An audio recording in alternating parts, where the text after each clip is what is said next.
साथियों नमस्कार, मैं रोहितास बिश्नोई आप सबका मेरे एक और नए वीडियो में हार्दिक स्वागत करता हूं। आज की जो हमारी चर्चा है वो है मैथ्स सब्जेक्ट की तैयारी कैसे करें। तो इससे रिलेटेड हम आज इस वीडियो में परिचर्चा करेंगे। तो लेवल फर्स्ट और लेवल सेकंड के लिए मैथ्स की कौन सी बुक पढ़ें या किस प्रकार से इसको तैयारी करें। तो ज़्यादातर कमेंट्स ऐसे आ रहे थे कि सर हम बिल्कुल वीक हैं, हमें मैथ्स बिल्कुल नहीं आती है, अब हम 2 महीने में मैथ्स को कैसे बेहतर बनाएं या उस स्तर तक कैसे ले जाएं जहां से सिलेक्शन है वो मैथ्स में आसान हो जाए। तो सबसे पहले मैं फर्स्ट लेवल की चर्चा करूंगा, ज़्यादा टाइम नहीं लेते हुए सीधे पॉइंट पर आऊंगा कि मैथ्स के अंदर फर्स्ट लेवल में जिनकी मैथ्स बिल्कुल वीक है और उनको लगता है कि मेरे 5 प्रश्नों में से केवल 1 प्रश्न या 2 प्रश्न ऐसे ही सही हो रहे हैं या टेस्ट किसी भी टेस्ट में, तो उनको कैसे करना है। ज़्यादा बड़े ग्रंथ या बड़ी बड़ी बुक लाकर उनको सोल्व करने की जगह आपको सीमित मटेरियल लेना है।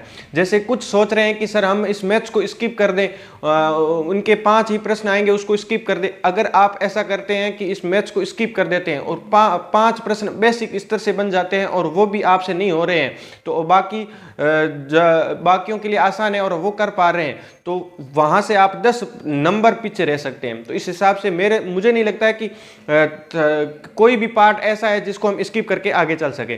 तो मैथ्स के लिए आपको क्या करना है कि एक गाइड जो विद्यालय विषय की एक साथ आती है ना, या तो आप मुकेश पांचोली सर के लिए आ सकते हैं, और या आपको फर्स्ट रैंक की और या जो भी आपके पास है और जो भी मार्केट में मिल रही है। मुझे इतनी फर्स्ट लेवल की विद्यालय विषय के बारे में नॉलेज नहीं है, जितनी कोई भी गाइड मिल रही है वो ले आओ और उसको सोल्व करो।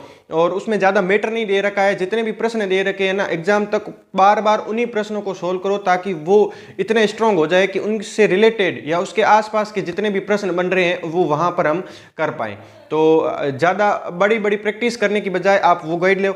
और या अगर आपको गाइड से या किसी बुक से समझ में नहीं आ रहा है कि इसको कैसे करते हैं, मैथ्स सोल्व नहीं हो रही है, समझ नहीं आ रही है, तो आपको क्या करना है कि किसी भी यूट्यूब से एक टीचर को पकड़ना है और उस टीचर की ज़्यादा क्लासें नहीं होगी, आप रोजाना 1-2 घंटा दोगे तो भी 5-7 घंटे में ये कोर्स है वो आपका हो जाएगा। 5-7 दिन में ये कोर्स है आपका हो जाएगा, 1-1, 2-2 घंटे का अगर आप टाइम दोगे। उसके बाद में जो आपके नोट्स बनते हैं उन्हीं प्रश्नों को आप बार बार सोल्व करना। जैसे मैं मेरी सिस्टर की बात करूं सविता की, उसके फर्स्ट लेवल से 135 नंबर आए और वो अभी टीचर है। तो उसके क्या है, शुरुआत में मैथ्स बहुत कमजोर थी और उनके नंबर जब कटते थे तो मैथ्स में ही ज़्यादा नंबर कटते थे। तो मैंने उसको सुझाव दिया कि किसी भी एक टीचर से, तो उत्कर्ष के किशोर सर से उसने क्लास ली और क्लास से अपने नोट्स बना लिए और एग्जाम तक उन्हीं नोट्सों को बार बार उन्हीं नोट्सों को पढ़ा और उन्हीं नोट्सों की बदौलत उनके अच्छे नंबर आए। तो इसी आधार पर मैं आपसे कहना चाहता हूं कि आपकी अगर मैथ्स वीक है फर्स्ट लेवल वालों के, तो आप किसी सर से या किसी गाइड से आप एक बार कोर्स कर लें। अगर गाइड से समझ आ रहा है तो गाइड से, और अगर किसी कोर्स से समझ आ रहा है तो कोर्स से कोर्स कर लें। और उसके बाद में उन्हीं नोट्सों को आप बार बार और उन्हीं प्रश्नों को आप बार बार सोल्व करें। एक प्रश्न को आप 3 से 4 बार जब सोल्व करेंगे ना, तो अपने आप में एक कॉन्फिडेंस आएगा और ज़्यादा हार्ड प्रश्न मुझे नहीं लगता कि फर्स्ट लेवल में मैथ्स के पूछे जाएंगे। अगर ज़्यादा हार्ड पूछे जाते हैं तो आपको टेंशन लेने की जरूरत नहीं है, क्योंकि लगभग सबके लिए ही वो प्रश्न हार्ड होंगे। तो फर्स्ट लेवल के लिए मैंने बता दिया है कि आप किसी गाइड से या किसी टीचर से एक बार अपना कोर्स है वो 7-8 दिन में 10 दिन में एक बार कर लें, और जो नोट्स आपके बनते हैं उन्हीं नोट्सों को आप बार बार रिवाइज करें, उन्हीं बार बार पढ़ें। ठीक है, ज़्यादा बड़ी ग्रंथ या बड़ी किताबें लाकर उनके ज़्यादा से ज़्यादा प्रश्न सोल्व करोगे तो इतना टाइम हमारे पास है नहीं। तो ये होगी फर्स्ट लेवल की बात। अब बात करते हैं सेकेंड लेवल की। तो सेकेंड लेवल में मैथ्स का बहुत बड़ा पार्ट है, 30 प्रश्न आने हैं 60 नंबर के, तो इसको अच्छे से तैयार करना जरूरी है। इसको तो स्किप करने की तो हम सोच ही नहीं सकते, क्योंकि हमारी सब्जेक्ट है। अगर हम इसको ही स्किप कर देंगे तो फिर दिक्कत होगी। और इसमें किसी ऐसे पार्ट को भी स्किप नहीं करना है कि मुझे ज्योमेट्री वाला पार्ट नहीं आ रहा है, अलजेब्रा वाला नहीं आ रहा है, तो इनको आपको स्किप नहीं करना है। इनके लिए क्या करना है, अगर हो सके, अगर आपको सिलेबस में देखना है कि मुझे कौन से टॉपिक में दिक्कत आ रही है, तो जो नोट्स बनाने वाले टॉपिक है, जैसे ज्योमेट्री वाला है, अलजेब्रा वाला है और शुरुआत में नंबर सिस्टम वाला पोर्शन है, इनके क्या है नोट्स या तो आपको कहीं बने बनाए मिल जाएंगे या आप इनके लिए बुक ले आना। अगर आपके पास पहले से कोई बुक नहीं है तो नकुल पारिक सर की अवनी पब्लिकेशन से बुक आती है, वो मेरे पास है, मैं वहाँ से पढ़ रहा हूँ। पहले मेरे पास उमेश माथुर सर के नोट्स थे, तो नोट्स पढ़े और उनमें ज़्यादा क्या प्रैक्टिस के क्वेश्चन नहीं थे, तो मैंने नकुल पारिक सर की बुक ले आया, तो वहाँ से मैं प्रैक्टिस कर रहा हूँ। वो बुक अच्छी है, रीड 3rd ग्रेड के लिए लेवल 2 वालों के लिए अच्छे से तैयार की हुई है और उसमें एनसीईआरटी के क्वेश्चन भी समाहित किए हुए। मैं प्रचार नहीं कर रहा हूं, आप कोई भी बुक ला सकते हैं और इसी बुक से आप बार बार प्रश्नों को है वो सोल्व करना है। अगर बुक से प्रश्न नहीं समझ में आ रहे हैं, कोई भी टॉपिक आपको नहीं समझ में आ रहा है, जैसे मान लो आपने परसेंटेज शुरू किया और परसेंटेज आपको समझ में नहीं आ रहा है बुक से कि कैसे करना है, कैसे कोई भी टॉपिक हो, अलजेब्रा का हो, ज्योमेट्री का कोई भी टॉपिक हो, तो उसके लिए आप बुक को पास में रखना और यूट्यूब से कोई भी क्लास, यूट्यूब पर जब टॉपिक सर्च करोगे ना हजारों क्लासें मिलेंगी, उसमें से कोई भी क्लास आप वहां से देख सकते हैं और अपना बेस मजबूत कर सकते हैं। और बाकी क्या करना है कि ज़्यादा से ज़्यादा हमें क्वेश्चन सोल्व करने हैं। जैसे ही एक बुक के क्वेश्चन सोल्व करने का मैं तरीका बता रहा हूँ। जैसे मैंने एक परसेंटेज वाला टॉपिक ले लिया, उस परसेंटेज वाले टॉपिक में पहला बेसिक तैयार कर लिया कि कैसे कितने टाइप है, किस प्रकार से इन टाइपों को सोल्व किया जाता है टाइप।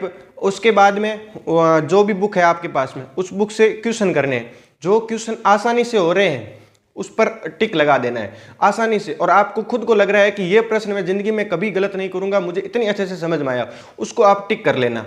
और कुछ प्रश्न ऐसे होंगे ज़्यादा कोशिश करने के बाद में सोल्व होंगे, तो ऐसे प्रश्नों को क्या करना है, ऐसे प्रश्नों पर टिक नहीं लगाना है, उनको सीधे छोड़ देना है। और कुछ क्वेश्चन होंगे डाउटफुल, तो डाउटफुल के लिए अपना कोई अलग सा निशान, जैसे मैं गोला करके उसमें एक बिंदु लगा देता हूं जो डाउटफुल क्वेश्चन होते हैं, तो इस प्रकार से कर देंगे।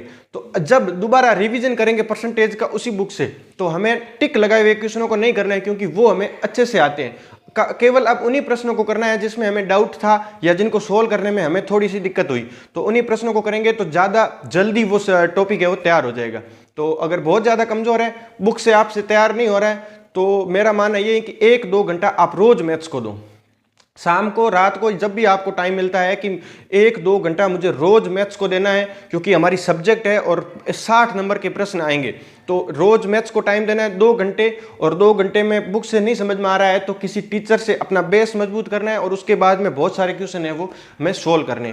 तो इसी प्रकार मैंने लेवल 1 और लेवल 2 वालों के लिए मैथ्स को कैसे तैयार करना है उसमें बता दिया है। और उम्मीद करता हूं कि आपको जो आपके डाउट थे कि मैथ्स को कैसे करेंगे वो कुछ हद तक आपको हेल्प मिली है। अगर फिर भी मैथ्स में कोई डाउट रहता है तो आप नीचे कमेंट सेक्शन में कमेंट कर सकते हैं। और बाकी और कोई टॉपिक, जैसे मैं कुछ पहले एक रेडॉक्स रिएक्शन के बारे में एक टॉपिक है वो मैंने अभी करवाया मैथ्स में, साइंस में। तो इसी प्रकार से आपको जो भी टॉपिक समझ में नहीं आ रहा है, जिसको लग रहा है कि ये समझाने की ज़रूरत है या ये 2-4 मिनट का अगर इस पर वीडियो, तो आप नीचे कमेंट सेक्शन में उस टॉपिक का नाम लिख सकते हैं, वहाँ यहाँ मैं आकर इस पर डिस्कशन कर सकता हूँ। और एक बात, अगर आपने हमारा टेलीग्राम चैनल ज्वाइन नहीं किया है तो ट्रिकी साइंस नाम से हमारा टेलीग्राम चैनल है, और उस चैनल में साइंस के, आईसीटी के, शैक्षिक परिदृश्य के सारे नोट्स, आरटीई के सारे नोट्स है वो वहाँ डाले हुए हैं, राजस्थान जीके के। तो वहाँ जाकर आप ज्वाइन कर सकते हैं और नोट्स प्राप्त कर सकते हैं। उम्मीद करता हूँ मेरा ये वीडियो आपको पसंद आया होगा। वीडियो अगर पसंद आता है तो लाइक, शेयर, कमेंट जरूर करना और चैनल को सब्सक्राइब जरूर करना। धन्यवाद।